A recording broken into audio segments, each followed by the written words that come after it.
even if nothing can be said about it, even if anything that can be said about it is always a concession, always a concession. Concession to what? Concession to that what cannot be spoken about. Why cannot be spoken about? Because soon as it is spoken about, it immediately there and then, somehow, one way or another, is being appropriated. Something is being appropriated by virtue of the attempt at understanding that what here cannot be ever understood. And yet that's all there is. This is all there is. This is all there is. It depends what stab at it will take, how we will handle that what all there is. Hence, Tantra. If it was enough just to say, that's all there is this, and there is nothing other than this.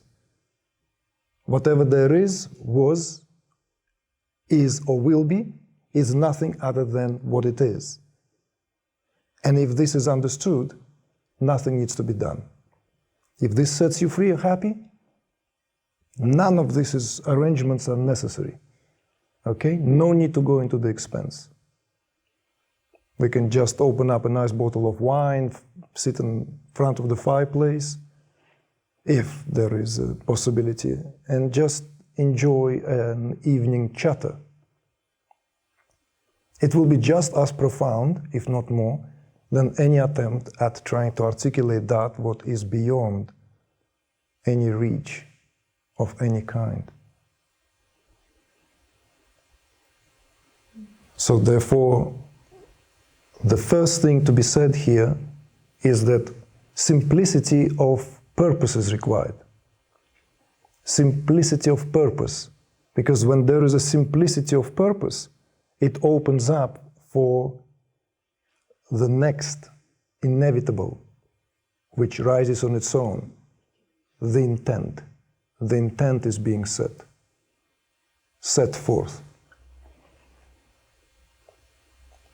And that simplicity also is exemplified in the honesty. So honesty here is in relation to how are we in that what is all there is. If that what is and all there is provides you with the fundamental experience of that what is, this is all obsolete, this is a waste of time. But if it's not, that means that somewhere, something, somehow in that what is, and nothing other than what it is not somehow amping itself up to a full measure for it to be enjoyed here and now. Because all this is about one and only quality. The fundamental quality of awareness is bliss. Fundamental quality of awareness is Ananda. It's the very first quality that comes after the word awareness. In English language, that is, if we are to discard and if we are not to lean on any of the Sanskritized terms, awareness, bliss, that's what awareness is. Soon as we say awareness, bliss already frothing itself up there, rising to the surface, swelling everything, filled with and feeling everything with it. Before even the so-called those of you who are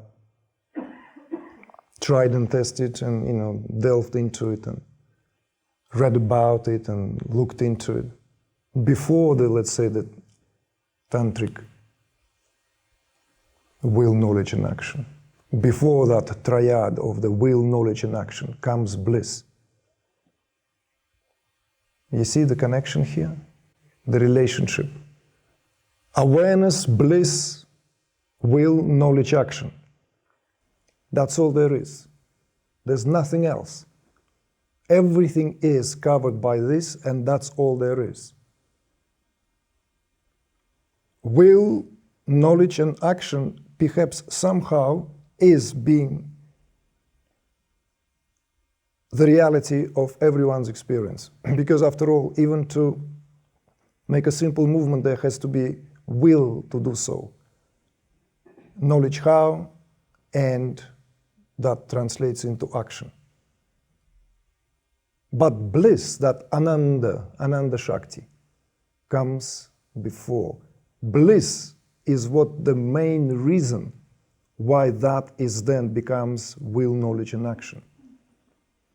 So therefore I said, that's all is required, is the simplicity. In a non-dual gathering, when a non-dual teacher says, all there is this, and that's all there is, no blasphemy is spoken. It's a correct, to-the-point statement. This is nothing other than this. Of course, we can go at length what this is and what do we mean by this, because maybe this for you is not necessarily this for me. We can get and begin to split the hairs, but fundamentally speaking, this is a true statement, even if it requires some inference. The only thing here is this check. Is this what you already are, and everyone cannot be other than in bliss? If the answer is yes, if that what a primary, most perceptibly accessible level of all that you experience, in fact, let me rephrase it, if that is the very substratum of your experience, then nothing needs to be done. No spiritual work, no path, no walking, end of seeking, end of finding. Release it completely. Waste of time. But if the answer to that is not so adamantly clear, if the answer to that is not so, then the work begins. Hence Tantra. Tantra is that.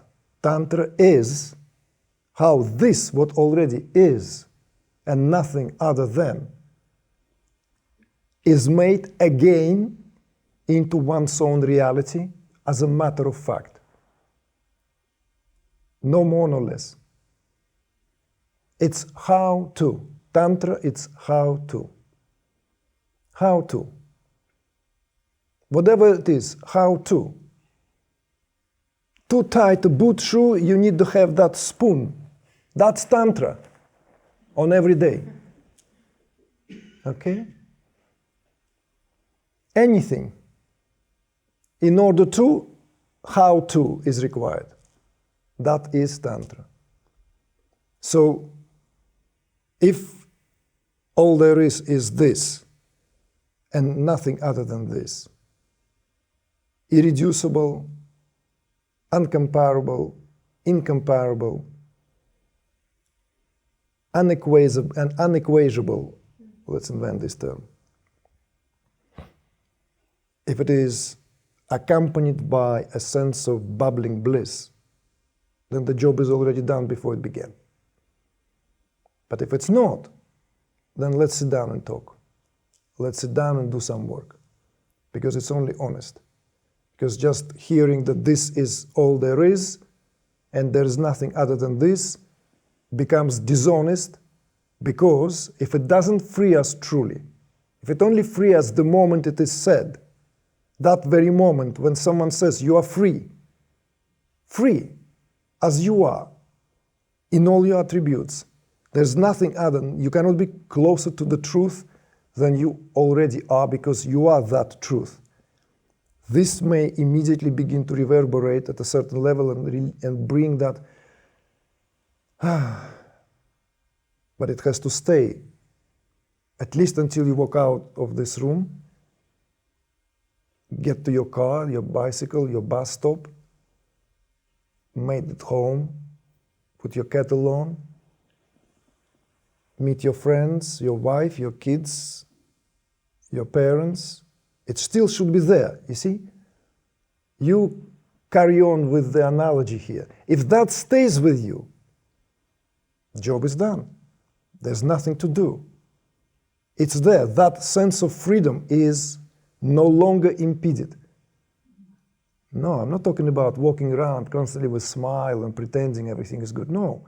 Truly, honestly, life smacks you here, life smacks you there.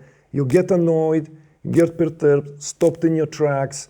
You know, you want to expand, you're being contracted. You want to go left, you've been sent right. You want to rise, you've been sent down. If that doesn't fundamentally changes that what rises on its own here, and that what is the quality of Ananda is, then job is done. You live in bliss. And forgive me, there is nothing can be done to improve the condition which is known as human. Human condition is beyond repair. We need to also figure here into the fact that we also share reality. This reality is shared reality. Woven, shared, it's the matrix. Shared reality. Someone will let this guy in because he's gonna miss it all. There's some outside, he's signaling me, hi buddy, come in.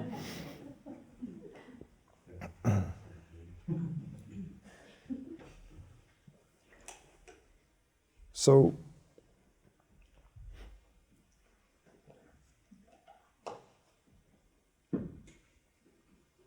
other than that, that's all there is. That's all there is.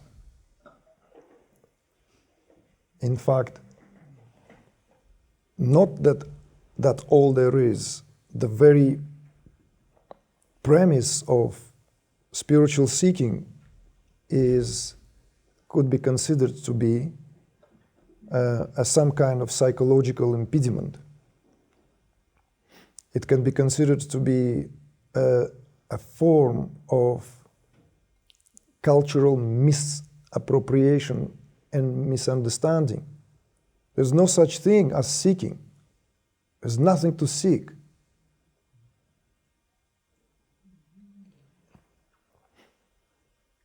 Even that what was brought in somehow, cross-pollinated, interchange of ideas, ideologies, philosophies, religions, dharma,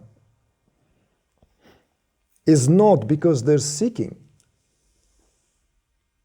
It's not because somehow there is this need to find something. We spoke about this in the last maybe 2 to 3 years more emphatically, that this is simply everyone's job to take care of themselves. That is not seeking. When we adhere to basic rudimentary principles of hygiene, do we call that seeking? No. The basic rudimentary principles, let's say, of hygiene can be said differs from person to person. Someone's, let's say, wants to remain so clean that after shaking someone's hands, he needs to run a bit of a gel, some kind of sanitizer, wash your hands with some good soap. And another person will do with one good shower in the morning and that's it, till next day. Someone maybe go even less than that. But nobody will call that. So this is also spoken in terms of the mental hygiene. So spiritual enterprise can also be seen in terms of the mental hygiene. Just as we remind the body that body can be actually clean and it feels wonderful, in the same way, spiritual methodology is employed so as to bring that reminder that it actually could feel wonderful. But fundamentally speaking, in terms of what this is all about, nothing can be done about it. What can be done is to create a possibility when that what is happening no longer leaves trace deep enough to perturb that what is self-evident. And what is self-evident? That you are awareness, bliss, in expressing itself as will, knowledge, and action. This is fundamental. Like in a nutshell, that's all that Tantra is about. In a nutshell. This is here for you, the 5 faces of Shiva, everything, the whole gamut of creation, sustenance, dissolution, concealment, and grace revealing power of one's own reality, one's own light. So all this is here, like just exemplified in this Shiva Ananda Ikchagyana Kriya in Sanskrit terms, where the power of your own awareness, by sheer fact that it is embedded with that power of self-awareness, is what gives one tremendous thrill, and that thrill is that Ananda, that's Ananda Shakti. Everything is the primordial reason, cause, and prior to everything. Everything is for the sake of that. Ananda Shakti here is that, what is the primal cause of it all. And also reason and purpose. But how? And then it swelled with that will, absolute will in this case, knowledge here, exemplified by that. Know how, knowing, the aspect, knowingness itself. And all this translates naturally into action. That's what we are. Forever given to action. Always in action. No one can escape action. That's the yogic teaching in itself. Even if the Bhagavad Gita is to go by, so much given to the unraveling the mystery of action. But as this, let's say, preface, as to kickstart the conversation, as to break the ice, as they say in English language, that's what this boils down to. There's no other reality other than this reality. So let's maybe say a few more words. There's no other reality other than this reality. All there is this reality. This is when we say, all there is this. There's no other reality. It doesn't matter if it's black hole, 2 holes, whatever, like all the extraterrestrials, all the worlds out there, all the heavenly, non-heavenly, ghostly, this and that, all these realms, that's all there is. This is all myself, all here, at the minutest level and at the level of the cosmos itself. So it doesn't feel like that at all times. It maybe feels very rarely like that. At majority of times it feels it's here and now, it's subject to cold, subject to hunger, subject to this desire, subject to this need, subject to this, discontent, likes, dislikes, but it doesn't matter. The fact is, that's all there is. That's all the God there is. There's no other reality. Therefore, when the poster on this and that, and the winter tour we call it, was presented to me, reclaim your divine self. I looked at it, and first of all, it would be nice to make it bigger. So what can we check out? Actually, divine can be checked out. Rest cannot be. Divine becomes kind of like reclaim yourself, period. Cannot check out reclaim, So what we sacrifice is divine here. You see? A simple decision. It didn't take me long. Boom. Reclaim yourself. That's all there is. Why? Because everything is divine anyway, and if everything is divine, nothing is profane.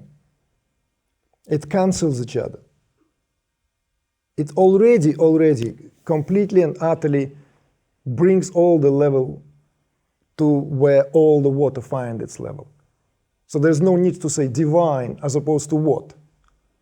As opposed to my fantastic new boots or my tea this morning. Which one is more divine? Which one is more divine? Which one is more profane? Hence, Tantra. Tantra, certainly the Tantra that is being taught here is that. Tantra is perhaps the most audacious attempt at stripping it down, but whilst at the same time re-establishing that what this whole so-called embodiment has always been. That's what this body is. This body is a walking universe. This body is everything that there is. And this reality where this body experiencing itself, that's all there is. Everything else is speculation. Everything else doesn't matter. Don't give me this Vaita, that Advaita, this philosophy. That. If it's not adherent to this and now, it's already a speculation, whatever may happen. So why is it different from religion? Why is it different from religion that tells me, on a day of reckoning, and I will live accordingly? Yes, of course, we all should do things that will be somehow more humane. At the end of the day, all this is simply at the level of the heart. If we do something wrong, we feel wrong. Bottom line. But reality of the situation is that there is nothing other than this. So therefore it cannot be lost. And if it cannot be lost, it cannot be found either. So therefore seeking is, in a way, a psychological misunderstanding. Seeking in itself is a form of psychological adolescence. It's a form of missing something on the account of that it is not there. But that is an erroneous assumption already. It's based on the erroneous assumption, because that what is being here seeked cannot be lost. So therefore it cannot be found either. When that becomes clear, spiritual work begins. True spiritual work. True spiritual work is comprised of, now you take your journals and start, everything. Everything we do is the spiritual work. Absolutely everything. So this is another dimension of Tantra, as it is taught and spoken here, is that it understands very clearly that the first step and the last step are the same. The first step is equals to the last. That nothing will be added, no journey, no progress will be made in terms of space-time. Nothing will be gained.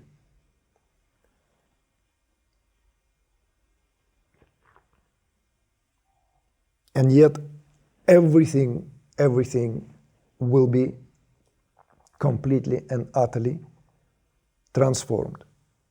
But nothing changes in terms of that what is spoken from get-going. That's why it is spoken in terms of first step equals to the last step. The only difference is the first step is taken at the value of one's understanding. It's an advancement. Advancement. You see? You haven't done any work. For example, you came to do the job. Nothing. But you receive a handsome advance, straight. Balance your bank account to kind of make you feel, That's advancement. In that kind of like, speaking about it in very, very practical matters. And the last step is when that is a cognized reality of your own self. So what is cognized here is simply that what was always a matter of fact. But it is no longer a subject of your understanding. It is a lived reality. You choose to write books, teach others, or go around by your business, continue what you do, change your life. It doesn't matter. It absolutely matters not. But that's what this essentially boils down to, that there is no other reality. That's all there is. This body is all there is. Everything else is speculation. This body is where everything is subject to falling, and that's the subject to rising. Everything. It cannot be done by any other means. Nothing can be done outside of one's body, because that's the instrumentality of consciousness here. Instrumentality of awareness. So therefore, it doesn't matter from tantric point of view. This is where Tantra and a lot of non-dual teachings born out of being inspired by the, let's say, any of the Advaitic, truly Advaitic teachings, and truly non-dual teachings that came from the Orient, agree squarely, is that there is nothing outside of your own self. Because that's all there is the self. And that self is not some kind of self that to be attained. That self is all there is. And every experience is an expression of that self. The take is different. In some of the teachings, one sees through the body one's own story, one's own everything, one's own, let alone anyone else's, because that's congruent anyway. We are never in terms of others, but others are always in terms of our own selves, as the dear teacher Maharishi Mahesh Yogi used to say, that the whole world is in terms of ourselves. That's how we are, so is the world. We perceive reality from here. We don't have that perceptual capacity of how do you perceive me? Do you like my outfit? A lot went into it. How is this good angle? No, that's checked angle. This, No, I have no idea. Absolutely zero. Impossible. So nothing defines me. Nothing defines me from the outside. If I choose to be defined by the outside, by the fact that how that maybe perceived sense is impacting my own well-being, that's a different story. Let's not mix apples and pears. I'm not talking about the psychology of how well I'm positioned here. I'm talking about the matter of fact of what is perception. And therefore, the teacher said, we are never in terms of others. Others are always in terms of ourselves. That's what it means. So that statement dug in deeper is a confirmation that there's no other reality other than reality of this somatic experience. So this is another extra dimension of Tantra that is being taught. Not just any Tantra, but this particular Tantra is adherent to the understanding that whether this is your experience or not, that's all there is. Awareness experiencing itself as this body at the expense of being, perhaps at some point in time, deprived of that magnanimity of the experience because it perhaps likes that additional reference point where without that reference point it cannot experience that drama acutely enough. Therefore it is given. Nothing there that can impede awareness. You see? But there is no other realms, there's no other spiritual experiences, there's nothing that can be experienced outside of here.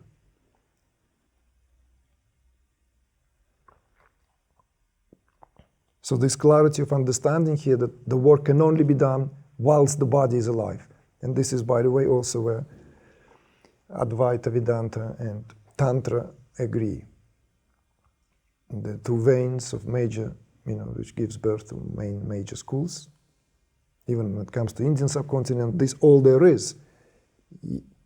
It may be said so in one that all this body is an illusion, all this body is to be seen through. This is not real to begin with because this is a grand hallucination. And it's clearly, crystal clearly explained how that is grand hallucination. Because nothing that what is experienced is with reference to that what your own reality is in terms of how it is understood in that particular tradition as Brahman. So therefore it is seen through, not taken in for an iota, not for a moment. In Tantra, the stand is radically different, but the understanding is the same. Whilst the body is, something can be done about it.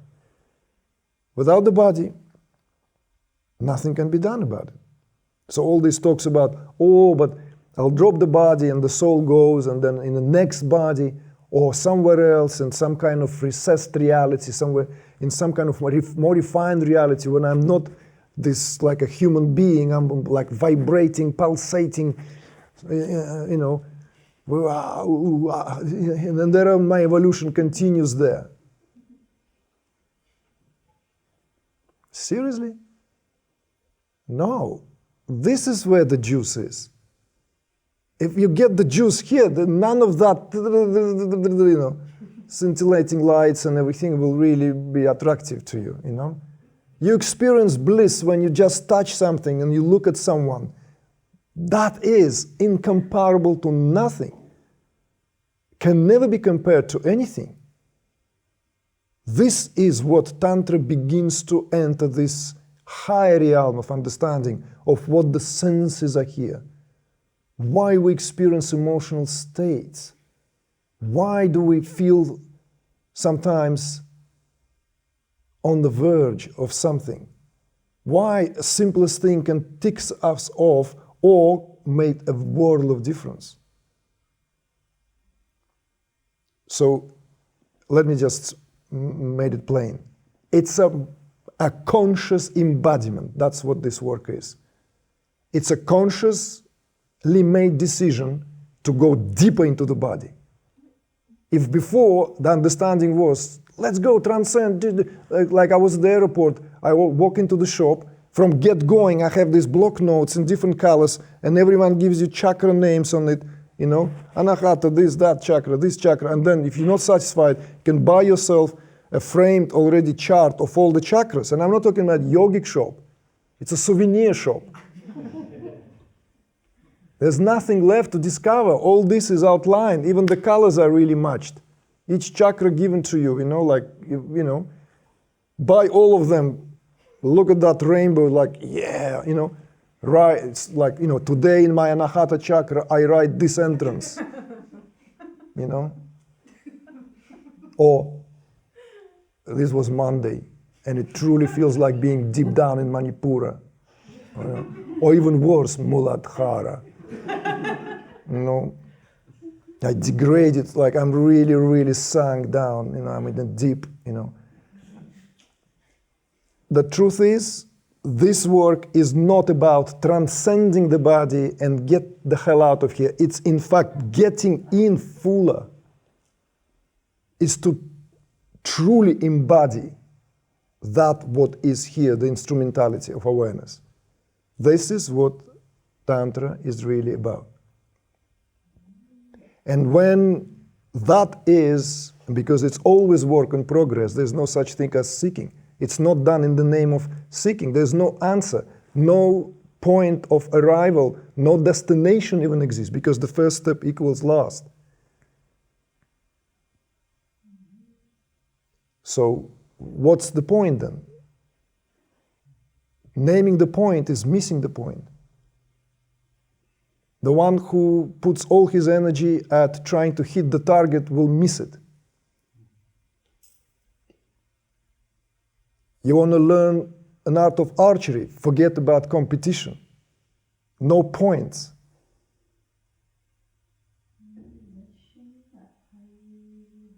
And yet, if your heart is pierced, hollow enough by the arrow of love, you might as well arrive and join. Then all questions fall asunder. Everything becomes as crystal, as clear.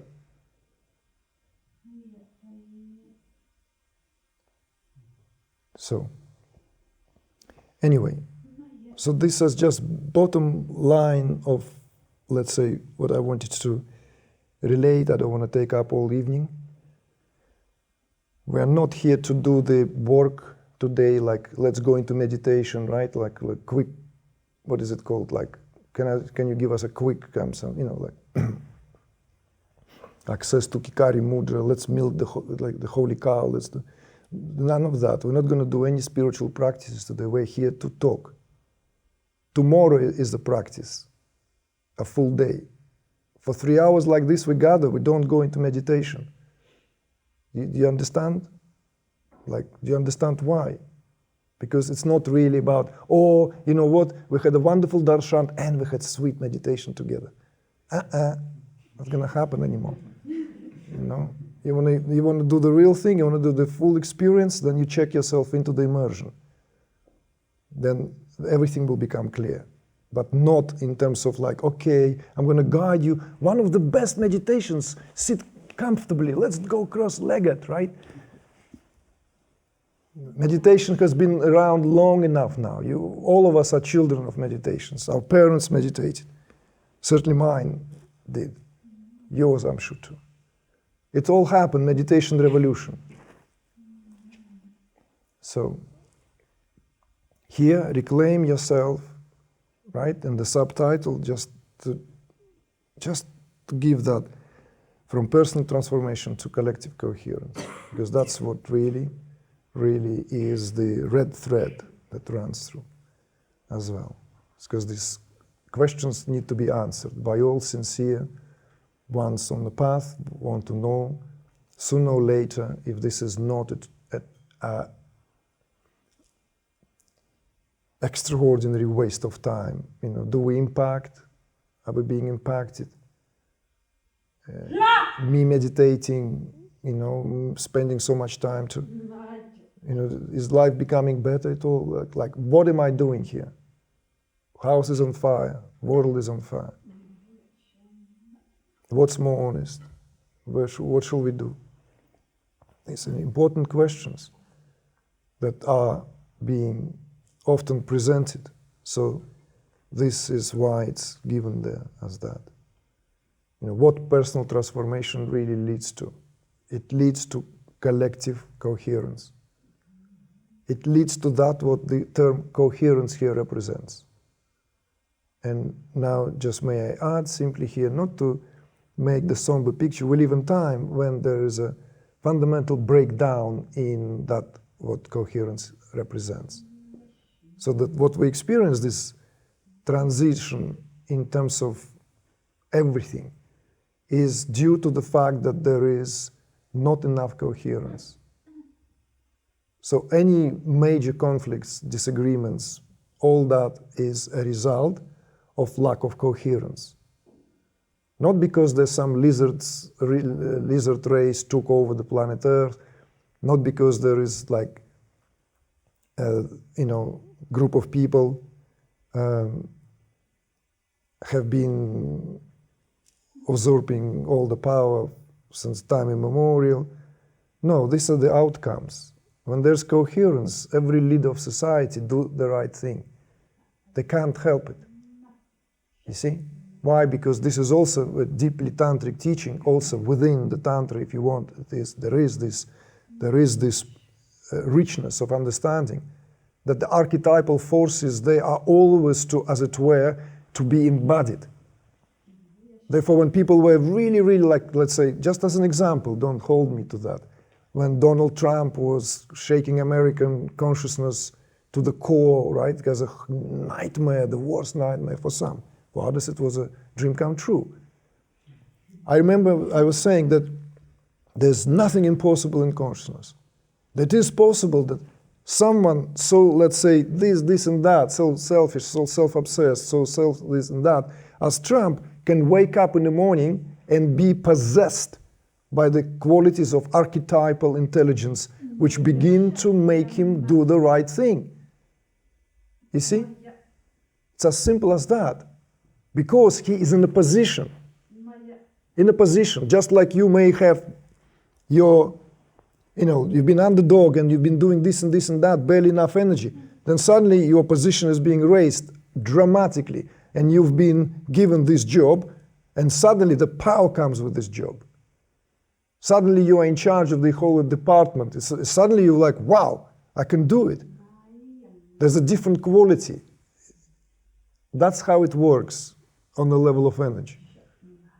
So personal transformation here is not at all as some kind of act of indulgence as long as it is truly spiritual work. Not talking about it all the time, not, but actually bringing the level of this neurophysiology to its optimum level of cognition. When that takes place, that what is could be quantified spoken in terms of neurons and everything, becomes that magic which reverberates throughout all the vibratory power in the universe, which holds it all together. And in that self-evident, self-impactful, self-referential level of that ocean of sound, that what begins to express itself at the level of manifestation is embedded with greater and greater degree of coherence, symmetry, harmony, balance, beauty, dare I say. So that's important questions to answer for anyone who is serious about it. So as to be 200% sure that one's personal practice and one's personal effort and effortlessness leads to collective good. So as not to somehow be constantly subjected to the pangs of insecurity and pangs of this and that, which basically constantly robs one of that very precious, refined energy, because one is locked in that gridlock of self-doubt. That's what we're talking about. Okay, so I will take a pause and I will now give it back to you, and if you would like to get engaged in some form of dialogue, some questions, something to share, and I'll be very happy to adhere. I'll be happy to respond.